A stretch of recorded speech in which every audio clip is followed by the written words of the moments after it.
আসসালামু আলাইকুম প্রিয় দর্শক। তো আজকে আমি যে বিষয়টি নিয়ে কথা বলবো সেটি হচ্ছে গিয়ে ওসিডি। অনেকেরই ওসিডি থাকে,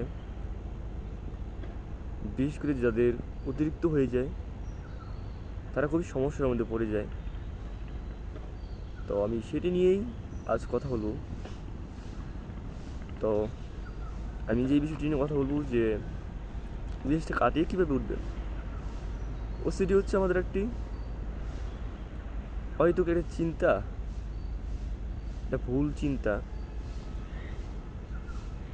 তো অনেকের মধ্যে দেখা যায় যে ঘরের তালা কয়েকবার লাগাই, 3-4 বার লাগিয়ে ফেলে, দরজা জানালা 3-4 বার লাগিয়ে ফেলে, তারপর তারা ভাবে ঠিক মতো তালাটা লাগিয়েছি না, লেগেছে কিনা, বা জানালাটা ঠিক মতো লেগেছে কিনা। বা যখন নাকি তারা হাত ধুতে যায়, বারবার শুধু হাত ধোয়, মনে হয় যে হাতের মধ্যে ময়লা আছে, তারপরও হাত ধুতে থাকে। প্লাস কারেন্টের সুইচ বা বাতি অন হয়েছে কিনা বা অফ হয়েছে কিনা, প্লাস আপনার ট্যাপের মধ্যে যে পানি অফ করে দিয়ে এসে যখন বাইরে চলে আসে ওয়াশরুম থেকে, তখন তার মাটা তার মধ্যে খিটখিটে হয় যে আমি পানির ট্যাপ কি অফ করেছি নাকি অন করিনি।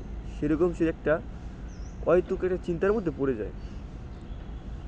ঠিক আছে, যেসব চিন্তা তার কোনো সমস্যা করতে পারবে না।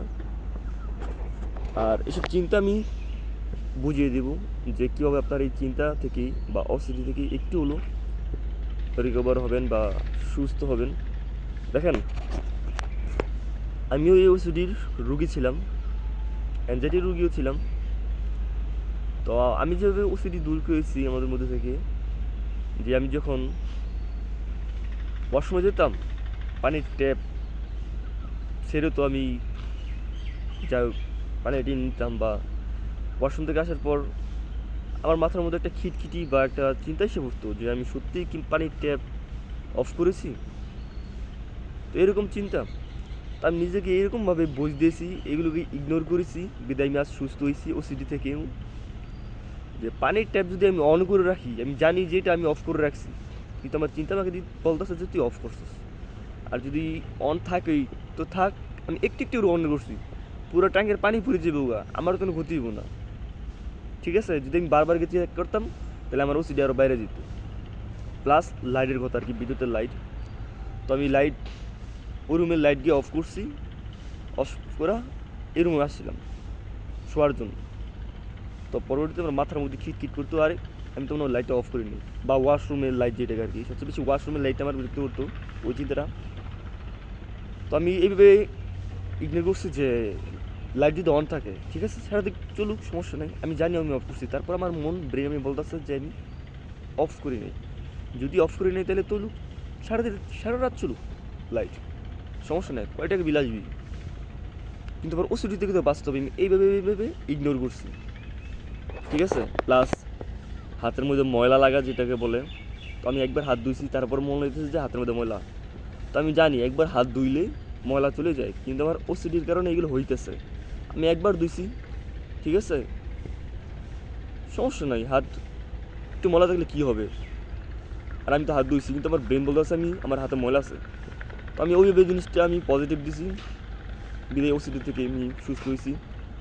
আবার তালা যেটা আর কি, ঘরের তালা, তো ওইটা দেখা যায় অনেকে 3-4 বার লাগিয়ে ফেলে, তারপর বলে যে সত্যি সত্যি লাগিয়েছি কিনা চেক করি। তো আমিও আগে এইগুলো নিয়ে মাথার মধ্যে যে আমি একটা ওষুধের মধ্যে আছি, আমি একটা কাজ করছি কিন্তু ওটা পুরোপুরি সম্পূর্ণ হয় নাই, এরকম টেনশন আসবেই সব। হাইস্ট গেলে 1 বার বা 2 বার চেক করছি, পরবর্তীতে বুঝাইছি যে আমি 2 বার চেক করছি, আর চেক করবো না, এটা আমার ওষুধের জন্য হচ্ছে। তো পরবর্তী দিন গিয়ে দেখলাম হ্যাঁ, সকালবেলা উঠা আমি গেটের তালা লাগাইছি, কিন্তু আমার ব্রেন আমাকে ধোকা দিতেছে।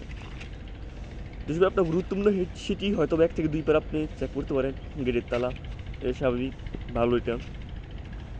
তো অন্যান্যগুলো তো আপনার ওই রকম চেক না করলেও বারবার গিয়ে চেক করার দরকারও নাই। ঠিক আছে, তো এরকম একজন রুগী পাইছি আমি, যে ওনার ঘরের মধ্যে একবার সাপ ঢুকছে, তো উনি সাপটা মেরে ফেলছেন। এরপর থেকে ওনার চিন্তা হইতে থাকে যে হয়তো বা আজকেও ঘরের মধ্যে সাপ আসছে বা সে সাপ এখন আরও আছে অনেকগুলো আমাকে কামড়াবে, এরকম এরকম নেগেটিভ টেনশন ওনার আসতো। তা আমি ওনাকে বলছি যে সাপ একটা আসছে, ওটাই মেরে ফেলছে। আর সাপ যদি ওরকম অহরহ থাকতো তাহলে তো আপনার সারা জীবনের মধ্যে সারা জীবন সারা রাইতে আপনি মারতেন সাপ ঘরের মধ্যে। সাপ একটা ছিল, একটি মেরে ফেলছেন, আর সাপ নাই। এটা আপনার ওসিডির জন্য হইতেছে এরকম অতিরিক্ত চিন্তা। তো এইভাবে এইভাবে বুঝতেছি। আর অনেক ধরনের সুন্দর সুন্দর কলা কৌশল আছে ওসিডি থেকে মুক্তি পাওয়ার জন্য, সেগুলো নিয়ে আমি কথা বলবো। তো আজকে চলে এই ওসিডি নিয়ে, আশা করি একটু হলে আপনারা বুঝতে পারছেন। আর যতটুকু পারবেন ওসিডিকে ইগনোর করার চেষ্টা করবেন। এর থেকে রেহাই পাওয়ার জন্য 1 নাম্বার মাধ্যম হচ্ছে গিয়ে এগুলো ইগনোর করা। আপনি একটু একটু করে ইগনোর করবেন, আপনার মধ্যে থেকে ওসিডি একটু একটু করে কেটে যাবে। আপনি বুঝতে পারবেন জিনিসগুলো কতটা ভালো ফলাফল করে। তো সবাই ভালো থাকবেন, সুস্থ থাকবেন, দেখা হবে নেক্সট কোনো ভিডিওতে। আল্লাহ হাফিজ।